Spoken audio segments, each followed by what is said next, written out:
Mitsubishi Motors Krama Yuda Sales Indonesia, MMKSI, memberi sinyal bakal meluncurkan model Xpander Hybrid di Indonesia. Presiden Direktur MMKSI Atsushi Kurita menyebut perseroan sangat serius dalam menggarap kendaraan hybrid. Sebelum nonton jangan lupa like dan subscribe ya friends. Terlebih, pemerintah memberikan insentif pajak penjualan atas barang mewah ditanggung pemerintah, PPNBM DTP, untuk mobil hybrid sebesar 3%. Apalagi pemerintah juga sudah menginformasikan tentang insentif untuk kendaraan hybrid, tentunya kendaraan hybrid menjadi semakin menarik untuk masyarakat Indonesia, ujar Kurita di Jakarta, Selasa, 14 Januari 2025. Perlu diketahui, Mitsubishi Xpander Hybrid sudah diluncurkan di Thailand pada Februari 2024. Namun, hingga kini Kurita masih belum dapat menginformasikan kapan waktu peluncuran Xpander Hybrid di Indonesia. Untuk produknya sendiri, sebenarnya Xpander Hybrid sudah ada di Thailand. Xpander dengan X-Force itu seperti kakak adik, jadi sangat memungkinkan untuk dibuat hybrid, jelas dia. Menurut Kurita, Mitsubishi perlu melakukan strategi penjualan, termasuk diferensiasi produk, untuk menghadapi persaingan dengan merek-merek otomotif asal Cina dan Jepang.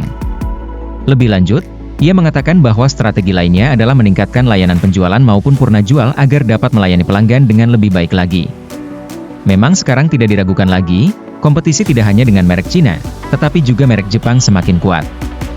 Tetapi Mitsubishi punya variasi produk line-up yang cukup digemari oleh para pelanggannya dan bisa memenuhi permintaan pasar, ujarnya. Terlebih, Mitsubishi Motors memiliki pabrik di Cikarang, Jawa Barat, yang telah memproduksi sebanyak 1 juta unit mobil sejak 2017. Pabrik itu memungkinkan produksi berbagai model kendaraan mulai dari internal combustion engine, ICE, hybrid electric vehicle, HEV, hingga battery electric vehicle, BEV.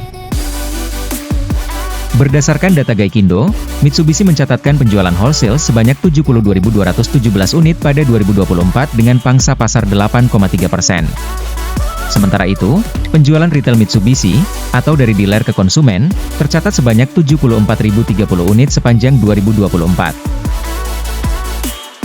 Pemerintah bakal memberikan insentif kepada mobil elektrifikasi jenis hybrid. Ini tentunya menjadi kabar baik bagi para agen pemegang merek di Indonesia.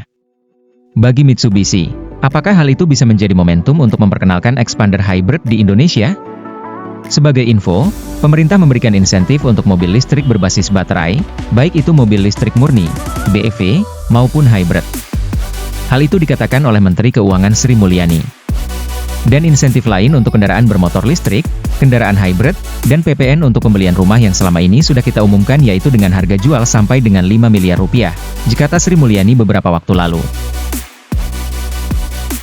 Intan menjelaskan, secara teknologi, Mitsubishi sudah siap untuk membawa Xpander Hybrid ke Indonesia.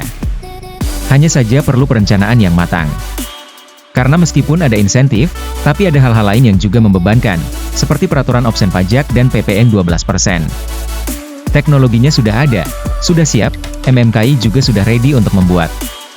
Cuma memang timingnya yang belum pas untuk bisa melakukan itu. Karena walau mendapat insentif, tetap kan harus ada penyesuaian harga. Apalagi sekarang ada opsen, kemudian PPN juga naik jadi 12%. Jadi gimana caranya mengeluarkan mobil yang bisa tetap memiliki harga kompetitif? Begitu, bilang Intan. Apalagi seperti kita tahu kompetisinya sama brand-brand Cina atau non-Japanese yang memang harga mereka sangat bisa di-squeeze gitu. Sementara kalau kami sendiri maunya bisa bersaing gitu produknya. Jangan sampai dikeluarkan produknya, tapi akhirnya tidak bersaing harganya. Jadi ditunggu aja. Janjinya sih tahun ini dan tahun depan pasti mengeluarkan mobil baru, salah satunya hybrid, tegas Intan.